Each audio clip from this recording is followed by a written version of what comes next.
ओम श्री गणेशाय नमः। स्वागत है आप सभी का हमारे चैनल पर।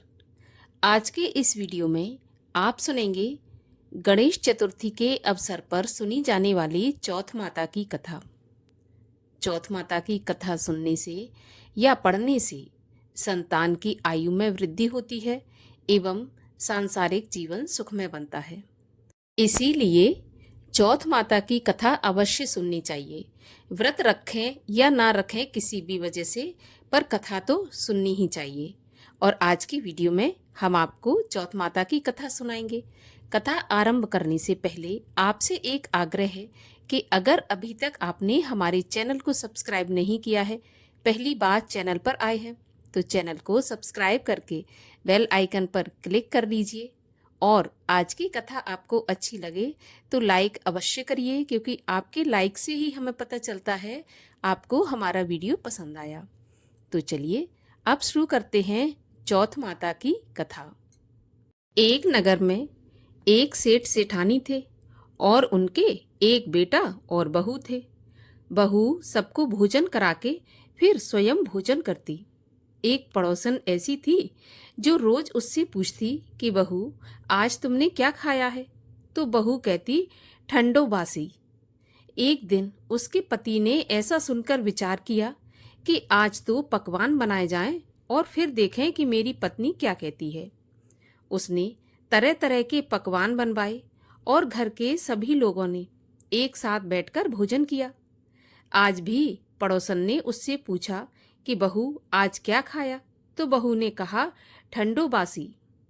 तब सेठ के लड़के ने सोचा कि हो ना हो कोई बात तो अवश्य है जिससे कि मेरी पत्नी ऐसा कहती है। उसने पत्नी से पूछा कि तुम रोज ठंडो बासी खाया ऐसा क्यों कहती हो, जबकि हम सबने एक साथ बैठकर कई तरह के पकवान खाए। तब उसकी पत्नी बोली कि हम जो खा रहे हैं वह बाप बूढ़ों की कमाई है। जिस दिन आप कमा कर लाओगे उस दिन मैं समझूंगी कि ताजा भोजन कर रहे हैं। अब एक दिन लड़के ने माँ से कहा कि माँ, मैं एक बड़े शहर में कमाई करने जा रहा हूँ। तब माँ बोली, बेटा, अपने पास इतना धन है कि खाया नहीं खुटेगा। माँ ने मना किया, लेकिन माँ के मना करने पर भी बेटे ने स्वयं कमाने का निश्चय कर लिया और जाते समय पत्नी से कहा कि मैं जब तक कमाकर बहुत सा धन लेकर ना आऊं तब तक तुम चूल्हे की आग मत बुझने देना। एक दिन चूल्हे की आग बुझ गई तो वह मन ही मन घबराने लगी और सोचने लगी कि कहीं मेरे पति पर कोई संकट तो नहीं आया, और जल्दी से पड़ोस में से आग लाकर चूल्हे में रख दूं, ऐसा सोचकर पड़ोस में गई। वहां पर पड़ोसन चौथ माता का पूजन और व्रत कर रही थी। पड़ोसन ने कहा कि थोड़ी देर में आकर ले जाना। तब बहू ने पड़ोसन से पूछा कि आप यह व्रत क्यों करती हो, इससे क्या मिलता है? तो पड़ोसन बोली, चौथ माता के इस व्रत को करने से अन्न लक्ष्मी मिले और अपनी मनोकामना पूरी हो। अब बहू भी चौथ माता का व्रत करने लगी। दीवार पर चौथ माता बनाई। उस दिन घी गुड़ का चूरमा बनाकर रात्रि को चंद्रमा को अर्घ्य देकर भोजन करती। ऐसा करते करते बहुत दिन बीत गए। चौथ माता ने उस बहू के पति को सपना दिया कि साहूकार के बेटे, तू जागे कि सोवे? तेरी पत्नी बहुत याद कर रही है, घर जाकर उसकी चिंता मिटा। तू दुकान खोलकर कंकु केशर का पगलिया बना के बैठ जाना। आज तेरा हिसाब किताब चुकता हो जाएगा। अब तो चौथ माता ने जैसा कहा था वैसा ही हुआ। तो उसने घर जाने की तैयारी की और गाड़ी भर के धन दौलत लेकर चल दिया। रास्ते में एक बड़ा सा काला नाग फन फैलाए हुए बैठा था और कहने लगा कि आज तो मैं तुझे डसूंगा, छोड़ूंगा नहीं। आज तेरी आयु पूरी हो गई। सेठ के लड़के ने कहा, आज चौथ माता ने मुझे सपना दिया तो मैं पत्नी से मिलने जा रहा हूँ। वहाँ मेरी पत्नी बहुत चिंता कर रही है। मैं उससे मिलकर जरूर आऊँगा, तब तुम मुझे डस लेना। नाग ने कहा, तुम शपथ पूर्वक कहकर जाओ कि मैं वापस लौट कर आऊँगा तो मैं तुम्हें जाने दूंगा, परंतु अगर तुम लौट कर नहीं आए तो मैं तुम्हारे घर आकर तुम्हें डस लूँगा। इस प्रकार सर्प को वचन देकर वह घर पहुँचा वहाँ सभी से हंसी खुशी मिला और भोजन करने उदास होकर बैठ गया। तब उसकी पत्नी ने उदास होने का कारण पूछा तो पति ने काले नाग वाली बात बताते हुए कहा कि यदि मैं उसके पास नहीं जाऊंगा तो वह घर आकर ही मुझे डस लेगा। पत्नी बहुत चतुर थी। उसने कहा कि आप घबराओ नहीं, लेट जाओ, मैं एक उपाय बताती हूँ। पत्नी ने कमरे की 7 पेड़ी धोई। पहली पेड़ी पर रेत, दूसरी पर इत्र, तीसरी पर गुलाल फूल, चौथी पर कंकु केसर, 5वीं पर लड्डू पेड़ा, 6ठी पर गादी गलीचा और 7वीं पेड़ी पर दूध का कटोरा भरकर रख दिया। इस प्रकार वह 7 ही पेड़ी सजाकर बैठ गई। आधी रात होते ही नाग आकर पेड़ी चढ़ने लगा। पहली पेड़ी पर रेत में लौट गया और कहने लगा कि सेठ की बहू ने आराम तो बहुत दिया, पर मैं वचनों से बंधकर आया हूं तो डसूंगा तो अवश्य ही। इसी प्रकार 7 पेड़ियों पर नाग आराम करता हुआ और कहता हुआ कि डसूंगा जरूर कमरे में जाने ही वाला था कि चौथ माता ने विचार किया कि मैं इसे नहीं बचाऊंगी तो संसार में धर्म कर्म और व्रत पूजन कौन करेगा। अब तो गणेश जी, चंद्रमा जी और चौथ माता ने उसे बचाने का विचार किया। चंद्रमा जी ने उजाला किया, चौथ माता ढाल बनी और गणेश जी ने तलवार लेकर नाग को मार दिया और ढाल से ढक दिया। अब बहू भी थकी हारी सो गई। दिन उगा तो लोग बेटे से मिलने आए, परंतु बेटा बहू तो उठे ही नहीं थे। बहुत देर हो गई तो माँ ने उन्हें उठाया। माँ ने 7 पीढ़ियों पर जो कुछ देखा तो वह बहुत घबराई और बेटा बहू को आवाज लगाई। बेटा बहू उठे तो देखा कि एक ढाल तलवार वहां पड़ी है। अब ढाल उठाई तो वही काला नाग मरा हुआ पड़ा है। बेटा बहू ने सोचा कि आज तो धर्म कर्म ही आड़े आए, जो भगवान गणेश जी और चौथ माता ने अपनी रक्षा की है। हे चौथ माता, आपने जैसे सेठ के बेटे और बहू की रक्षा की, वैसे सबकी रक्षा कीजिए। बोलिए चौथ माता की जय, गणेश जी महाराज की जय। और अब सुनिए संकष्टी गणेश चतुर्थी व्रत की कथा। पार्वती जी ने गणेश जी से पूछा, अगहन मास के कृष्ण पक्ष की चतुर्थी संकटा कहलाती है। इस दिन किस गणेश जी की पूजा किस रीति से करना चाहिए? तब गणेश जी ने उत्तर दिया कि हे माता, अगहन मास में विधि विधान से गजानन नामक गणेश जी की पूजा करनी चाहिए। पूजन के बाद अर्घ्य देना चाहिए। दिन भर व्रत रहकर पूजन के बाद ब्राह्मण को भोजन कराकर जौ, तिल, चावल, चीनी, घृत का शाकला बनाकर हवन करावे तो वह अपने शत्रु को वशीभूत कर सकता है। इस संबंध में हम तुम्हें एक प्राचीन इतिहास सुनाते हैं।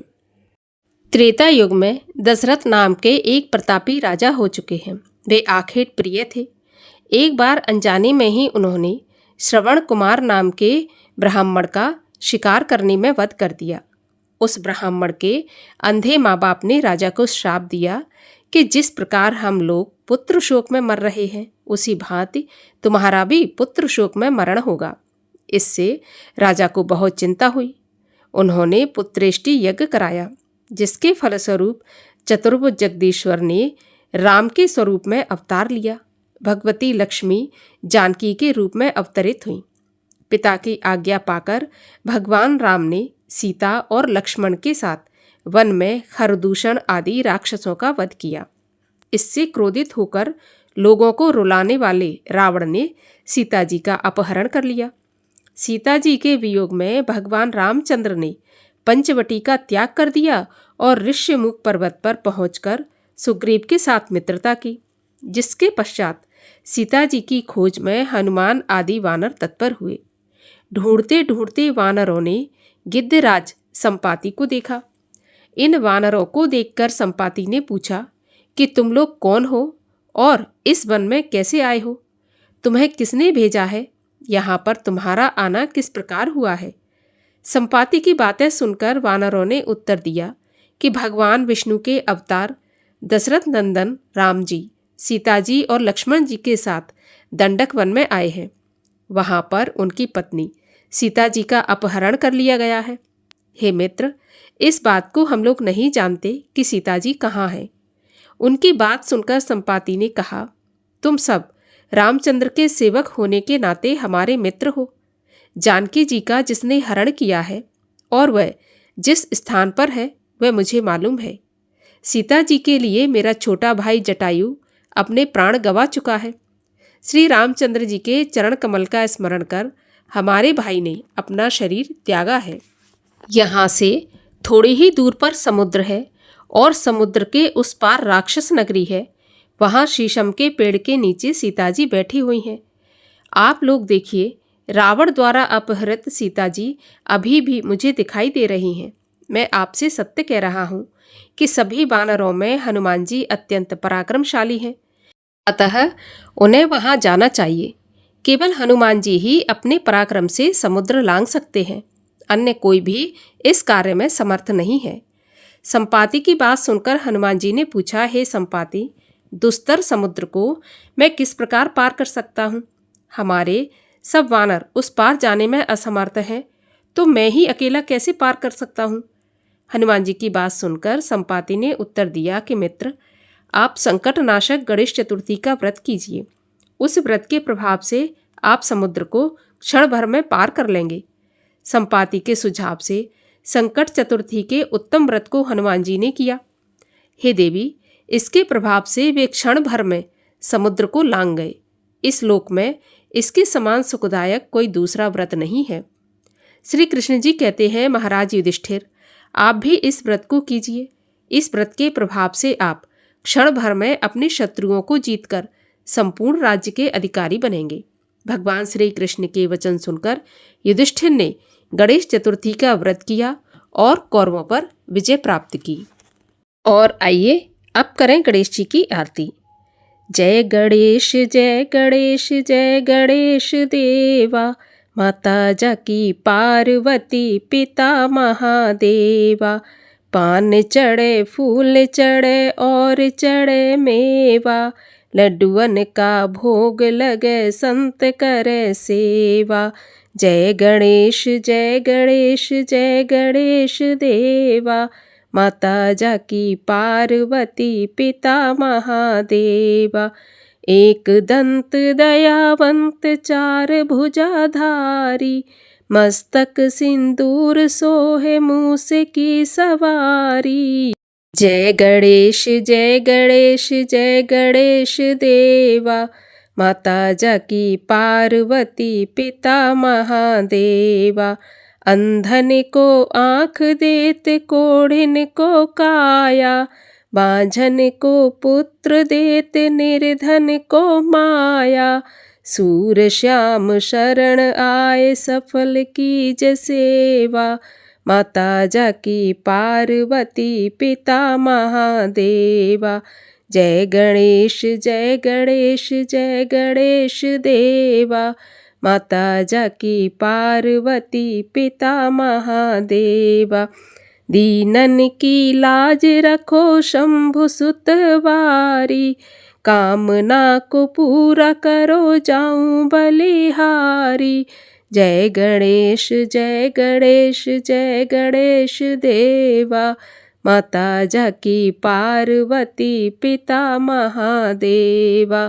माता जाकी पार्वती पिता महादेवा। बोलिए गजानन महाराज की जय।